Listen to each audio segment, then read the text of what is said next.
is a bridge in Scotland that dogs jump off.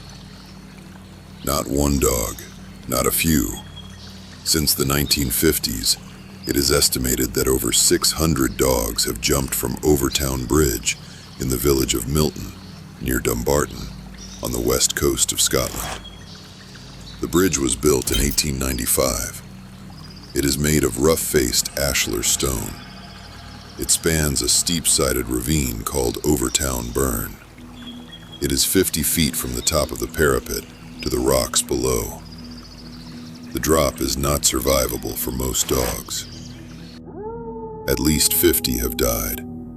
Many more were severely injured, and some of those that survived, when their owners brought them home, treated their injuries, let them recover, and then, weeks later, returned to the area for a walk, went back to the bridge, and jumped again.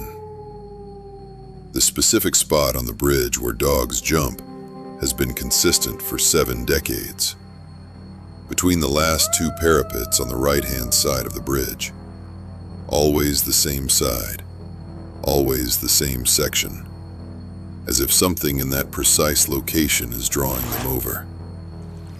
The dogs that jump are almost always long-nosed breeds: golden retrievers, Labradors, border collies, spaniels, dogs with highly developed olfactory systems, short-nosed breeds, pugs, bulldogs, boxers, have not been documented jumping from this bridge.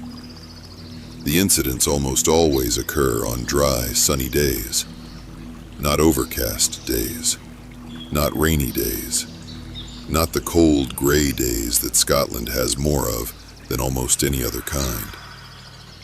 The specific atmospheric conditions under which dogs jump from Overtoun Bridge are sunny days, the rarest weather in this part of Scotland. In 2004, a man named Kenneth Meikle was walking with his family and his golden retriever across the bridge. The dog had walked the route many times before. It knew the bridge. It was calm. And then, without any warning that Meikle could identify, the dog bolted toward the parapet and jumped. The dog survived. Meikle described it as traumatized. The following year, 2005, 5 other dogs jumped from the bridge within 6 months. 4 died. The Scottish Society for the Prevention of Cruelty to Animals sent representatives to investigate. They were stumped. They could not explain it. In 2006, the Dumbarton Council commissioned Dr. David Sands, a canine psychologist and animal behaviorist, to investigate the Overtoun Bridge phenomenon formally. Sands spent time at the bridge. He observed dogs crossing it. He examined the structure. He noted something that no previous investigator had formally documented. The bridge's parapet wall is tapered. It widens at the base and narrows at the top.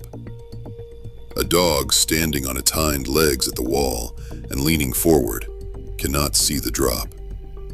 The wall creates the visual impression of a continuous flat surface beyond it.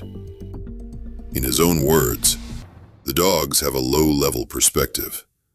We are elevated 5 or 6 feet. We see the drop immediately. The dog, standing against the wall, cannot see what is on the other side.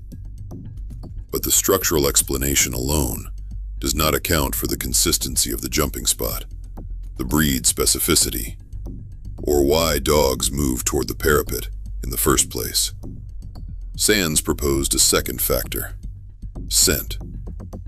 The wooded gorge beneath the bridge is home to a population of mink. Mink emit a strong, musky secretion, among the most powerful animal scents in the British Isles. On dry, sunny days, this scent rises. The long-nosed breeds that have been documented jumping are precisely the breeds with the most developed olfactory response. Sands conducted an experiment. He took 10 dogs of the breeds most associated with the bridge: golden retrievers, Labradors, spaniels, to a field. He placed 3 containers in the field, one containing otter scent, one with rabbit, one with mink. 7 of the 10 dogs went directly to the mink container. When they reached it, several attempted to push past it, moving forward into empty space, toward the scent, regardless of what was in front of them. This is the best available scientific explanation. A combination of structural illusion and overwhelming olfactory stimulus on specific weather days causes long-nosed dogs to move toward the wall, lean over it, lose their footing on the tapered edge, and fall. Dr. Sands himself did not describe this as a complete answer. He described it as, in his own words, a unique recipe of wildlife, structure, and the number of dogs crossing the bridge. A perfect storm. But perfect storms do not explain why a dog that has survived the fall, recovered from its injuries, and been brought back to the area weeks later, returns to the same spot and jumps again. A dog does not learn the concept of a fall and decide to repeat it. Animal behaviorists are unanimous on this. Dogs do not have the cognitive framework for intentional self-harm. And yet, the eyewitness accounts across 7 decades share specific details that do not appear in any official investigation because no investigation has formally compiled them. In almost every documented case, owners describe the same sequence. The dog, calm and familiar with the route, reaches the bridge. At a specific point on the bridge, consistently between the last 2 parapets on the right, the dog stops, or slows. It becomes very still. Some owners describe it as their dog sensing something. Others use the word fixed. One owner, a woman named Alice Trevorrow, walking her Springer Spaniel Cassie in 2014, described Cassie as staring at something above the bridge, not at the parapet, above it. In her words, she definitely saw something that made her jump. Lottie McKinnon, walking her border collie Bonnie across the bridge in 2016, said her dog froze on the first step onto the bridge. Then, without any visible stimulus, ran to the center of the parapet and jumped. Bonnie survived. McKinnon described the look on her dog's face in the moment before it jumped as not fear, not excitement, something she could not name. In October 1994, a 32-year-old man named Kevin Moy stood on Overtoun Bridge with his 2-week-old son, Owen. Moy had been experiencing a psychotic episode. He had become convinced his son was the incarnation of the devil. He threw the child from the bridge. Owen died the following day. Moy attempted suicide, but was found and placed in a mental health institution. When questioned about why he chose Overtoun Bridge, he said he chose the location specifically because of its association with dark spirits and ancient druids. He believed the land held a force that would receive his offering. Locals in Dumbarton noted, after this, that the spot from which Moy threw his son was the same spot from which dogs had been jumping for 40 years. Not an adjacent spot, not a nearby section of the bridge, the same section, the same parapets. Local residents, taxi drivers, teachers, longtime Dumbarton families have spoken on record about their belief that the bridge grounds hold something that animals are sensitive to. That the bridge sits on what older Celtic traditions called a thin place. A point where the boundary between this world and whatever is beyond it is reduced. The SPCA representatives who investigated said they were stumped. Dr. Sands said it was a perfect storm. The dogs that survived and came back to jump again have not been asked to explain themselves.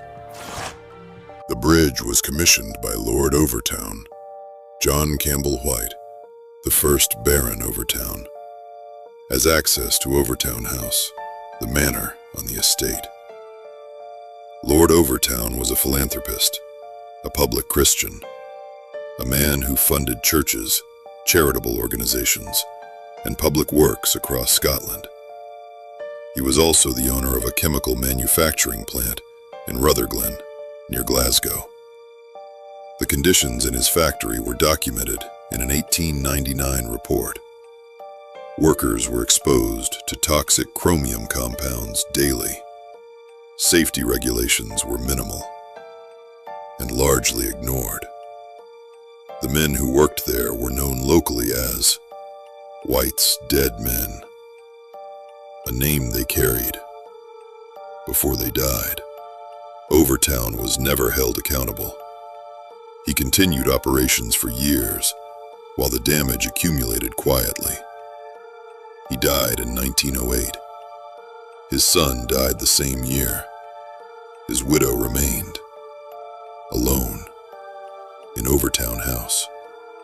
She walked the estate, the grounds, the bridge for years. After her death, people began to report seeing her, a figure in pale mourning clothes near the bridge, silent, drifting, always in the same place. The sightings were consistent. Different people, different decades, same description. The locals called her the White Lady of Overtoun. The dogs began jumping in the 1950s. The sightings began earlier. Whether these things are connected cannot be determined. What can be determined is this: the bridge has a documented history of death, of toxic industry, of human suffering that never fully left the land. And alongside it, an unexplained pattern of animal behavior that has continued for over 70 years. The bridge itself does not change. Same stone, same structure, same place, between the last two parapets on the right-hand side. The scientific explanation is the best one we have. Mink scent. Structural illusion. Breed sensitivity. Weather conditions. A perfect storm. It explains why certain dogs jump more than others. It explains why it happens on specific days. It explains why the location is consistent. But it does not explain everything. It does not explain why a dog that survives the fall, recovers, and returns weeks later would choose to jump again. It does not explain the stillness, the fixation, the moment before the jump that owners cannot describe. It does not explain what they might be reacting to. The documented record is simple. Over 600 dogs have jumped from the same spot. At least 50 have died. Some survived and returned and jumped again. A sign was eventually installed near the bridge. It warns dog owners to keep their animals on a lead. It does not explain why. The sign has been there for years. Dogs still jump.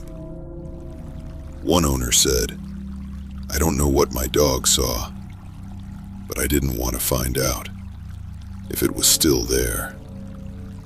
Some things are documented, measured, observed, and some things are still happening.